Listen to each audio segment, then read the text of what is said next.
Hello बच्चों, BAQ education channel में आपका स्वागत है। आज हम लोग क्लास 12 की केमिस्ट्री चैप्टर 4 रासायनिक बलगतिकी का ऑब्जेक्टिव क्वेश्चन करेंगे। चलिए ज़्यादा देर नहीं करते हुए वीडियो स्टार्ट करते हैं। अगर आपने चैप्टर फर्स्ट, सेकंड, थर्ड का ऑब्जेक्टिव क्वेश्चन वीडियो नहीं देखे होंगे तो हम आपको डिस्क्रिप्शन में और आई बटन में लिंक दे देंगे। वो वीडियो आप जरूर देख लीजिएगा, आपके एग्जाम के लिए बहुत महत्वपूर्ण है। चलिए ज़्यादा देर नहीं करते हुए वीडियो स्टार्ट करते हैं। अगर आप इस चैनल पर नए होंगे तो इस चैनल को लाइक और सब्सक्राइब जरूर कीजिएगा, नोटिफिकेशन बेल भी बजा दीजिएगा। चलिए पहला प्रश्न बोल रहा है, किस कोटि की अभिक्रिया के लिए वेग तथा वेग स्थिरांक का इकाई समान होती है? यानी कि किस कोटि की अभिक्रिया के लिए वेग तथा वेग स्थिरांक समान होती है? तो शून्य कोटि अभिक्रिया के लिए, यानी कि ऑप्शन ए बिल्कुल राइट आंसर हो जाएगा। दूसरा नंबर प्रश्न बोल रहा है, अभिकारक अणुओं को उत्पाद में परिवर्तित होने के लिए आवश्यक न्यूनतम ऊर्जा होती है। यानी कि अभिक्रिया अणुओं को उत्पाद में परिवर्तित होने के लिए आवश्यक न्यूनतम ऊर्जा होती है क्या? कौन सी ऊर्जा? गतिज ऊर्जा, स्थितिज ऊर्जा, या फिर सक्रियण ऊर्जा, या फिर गतिज ऊर्जा प्लस स्थितिज ऊर्जा?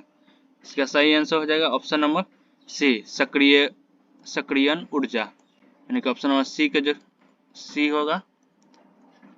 तीसरा नंबर प्रश्न बोल रहा है, किसी भी पदार्थ के क्रिया करने की दर निर्भर करता है।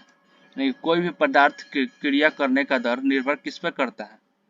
अनुभार पे, या फिर सक्रिय द्रव्यमान पे, या फिर परमाणु भार पर, या फिर तुल्यांक भार पर? तो इसका सही आंसर हो जाएगा ऑप्शन नंबर ए, सक्रिय द्रव्यमान पर। ऑप्शन नंबर ए बिल्कुल राइट आंसर हो जाएगा, सक्रिय द्रव्यमान पर होता है। यानी कि पदार्थ की क्रिया करने के दर निर्भर करता है सक्रिय द्रव्यमान पर।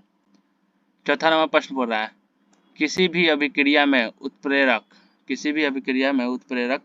रहता है, क्या रहता है? अभिक्रिया वेग कम करता है, या फिर अभिक्रिया वेग को बढ़ाता है, या फिर अभिक्रिया वेग को बढ़ाता है एवं घटाता है, या फिर इनमें से कोई नहीं?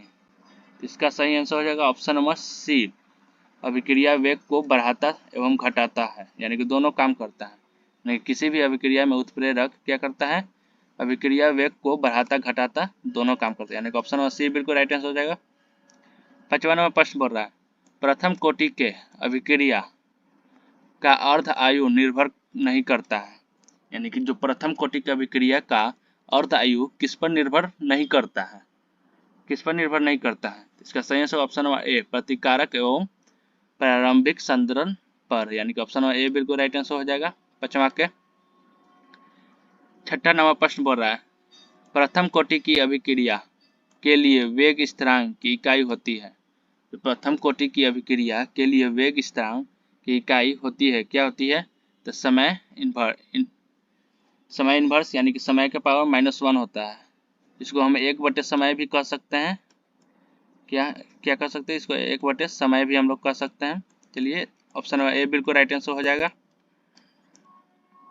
7वां नंबर प्रश्न बोल रहा है, किसी अभिक्रिया का वेग निम्नलिखित प्रकार से व्यक्त होता है। यानी कि वो अभिक्रिया दिया है, वेग बराबर k(a)2 इंटू बी। तो इस अभिक्रिया की कोटि होगी कि इस अभिक्रिया की कोटि क्या है?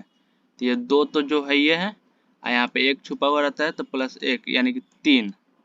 इस अभिक्रिया की कोटि क्या होगी? 3 होगी, यानी कि ऑप्शन नंबर बी बिल्कुल राइट आंसर हो जाएगा। ऑप्शन नंबर बी बिल्कुल राइट आंसर हो जाएगा 7वां का। 8वां नंबर प्रश्न बोल रहा है, किसी रासायनिक अभिक्रिया का वेग प्रभावित होता है।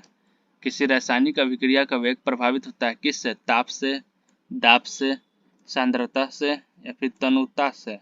इसका सही आंसर हो जाएगा ऑप्शन नंबर ए, ताप से। यानी कि किसी रासायनिक अभिक्रिया का वेग प्रभावित होता है किससे? ताप से, यानी कि ऑप्शन नंबर ए बिल्कुल राइट आंसर हो जाएगा। 9वां नंबर प्रश्न बोल रहा है, किसी प्रथम कोटि की अभिक्रिया का वेग स्थिरांक निर्भर नहीं करता है। यानी कि किसी प्रथम कोटि की अभिक्रिया का वेग स्थिरांक निर्भर नहीं करता है, यानी कि किस पर निर्भर नहीं करता है? ताप पर, या फिर दाब पर, या फिर अभिकारकों के सांद्रण पर, फिर सक्रियण ऊर्जा पर? तो इसका सही आंसर हो जाएगा ऑप्शन नंबर सी, अभिक्रिया के सांद्रण पर, अभिकारकों की सांद्रण पर, यानी कि ऑप्शन नंबर सी बिल्कुल राइट आंसर हो जाएगा 9वां के। 10वां नंबर प्रश्न बोल रहा है, किसकी रासायनिक अभिक्रिया में ढाल यानी कि स्लोप का मान खींचा जाता है। यानी कि कौन सी रासायनिक अभिक्रिया में ढलोप यानी कि साल का स्लोप यानी कि ढाल का मान खींचा जाता है।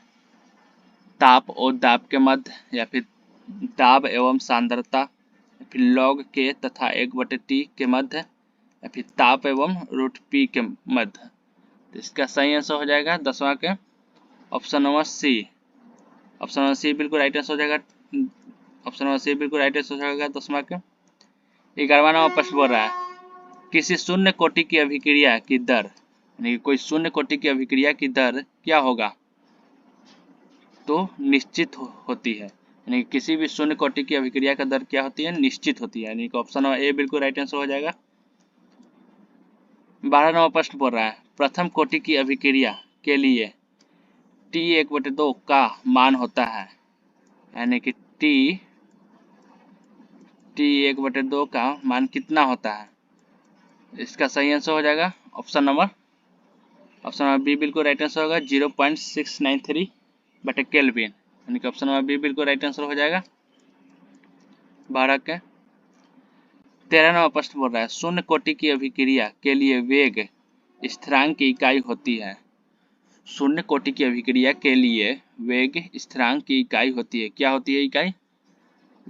लीटर पर सेकेंड या फिर लीटर पर मोल या फिर मोल पर सेकेंड या फिर मोल पर सेकेंड पर लीटर। यानी कि इसका सही आंसर हो जाएगा ऑप्शन नंबर डी बिल्कुल राइट आंसर होगा मोल पर लीटर पर सेकेंड। यानी कि ऑप्शन नंबर डी बिल्कुल राइट आंसर हो जाएगा। तो 13 के 14 नंबर प्रश्न बोल रहा है निम्न में से किस समीकरण द्वारा त्वरित वेग बताया गया है? निम्न में से किस समीकरण द्वारा त्वरित वेग बताया गया है? इसका सही आंसर हो जाएगा ऑप्शन नंबर ए -dc/dt। यानी कि ऑप्शन नंबर ए बिल्कुल राइट आंसर हो जाएगा। 15 नंबर प्रश्न बोल रहा है अधिकांश अभिक्रियाओं के लिए ताप गुणक का मान निम्नलिखित में से किसके बीच रहता है? यानी कि अधिकांश अभिक्रियाओं के लिए ताप गुणक का मान निम्नलिखित में किसके बीच में रहता है? 2-3 के या फिर 1-2 के, फिर 2-4 के या फिर 3-4 के। तो इसका सही आंसर हो जाएगा ऑप्शन नंबर ए 2-3 के बीच में रहता है। ऑप्शन नंबर ए बिल्कुल राइट आंसर हो जाएगा 15 के। 16 नंबर प्रश्न बोल रहा है दूसरे क्रम की अभिक्रिया में के की इकाई होती है। दूसरे क्रम की अभिक्रिया में के की इकाई होती है। क्या होती है? पर सेकेंड पर मोल लीटर होती है। यानी कि ऑप्शन नंबर ए बिल्कुल राइट आंसर हो जाएगा पर सेकेंड पर मोल लीटर होती है। 17 नंबर प्रश्न बोल रहा है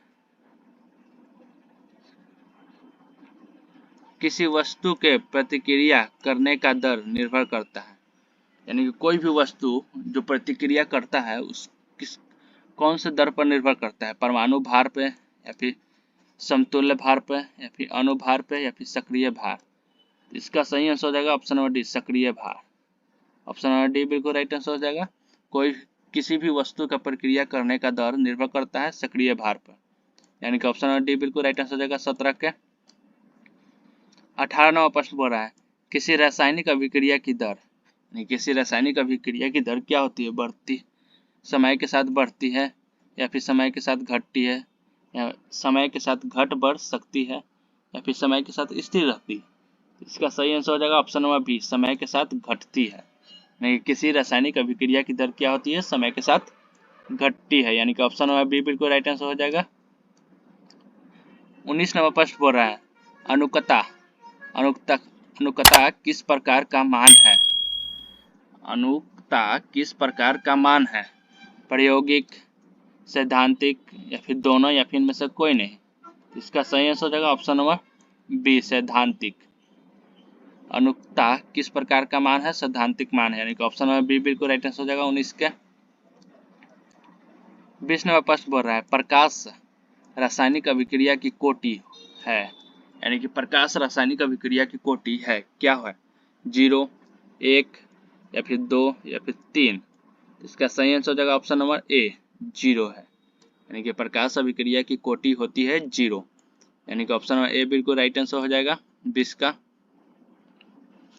21 नंबर प्रश्न बोल रहा है अनुक्ता का अधिकतम मान संभव है, यानी कि अनुक्ता का अधिकतम से अधिकतम मान कितना संभव है, 0 या फिर 1 या फिर 2 या फिर 3। तो इसका सही आंसर हो जाएगा ऑप्शन नंबर डी, 3 है। ऑप्शन नंबर डी बिल्कुल राइट आंसर है, 3 होगा। 22 नंबर प्रश्न बोल रहा है उत्प्रेरक की उपस्थिति में अभिक्रिया की सक्रियण ऊर्जा डैश, यानी कि खाली स्थान जाती है, यानी कि क्या हो जाती है, बढ़ जाती है या फिर घट जाती है या फिर अपरिवर्तित होती है या फिर इनमें से कोई नहीं। तो इसका सही आंसर हो जाएगा ऑप्शन नंबर बी, घट जाती है, यानी कि उत्प्रेरक की उपस्थिति में अभिक्रिया की सक्रिय ऊर्जा क्या होती है, घट जाती है, यानी कि ऑप्शन नंबर बी बिल्कुल राइट आंसर हो जाएगा। चलिए बच्चों, आपका प्रश्न यहाँ पर समाप्त होता है। अगर आप इस चैनल पर नए होंगे तो इस चैनल को लाइक और सब्सक्राइब जरूर कीजिएगा, और अगले चैप्टर के वीडियो के लिए इस चैनल को लाइक और सब्सक्राइब के साथ नोटिफिकेशन बेल भी बजा दीजिएगा, ताकि हम जो भी वीडियो बनाएं आपके मोबाइल पर नोटिफिकेशन जरूर जाए।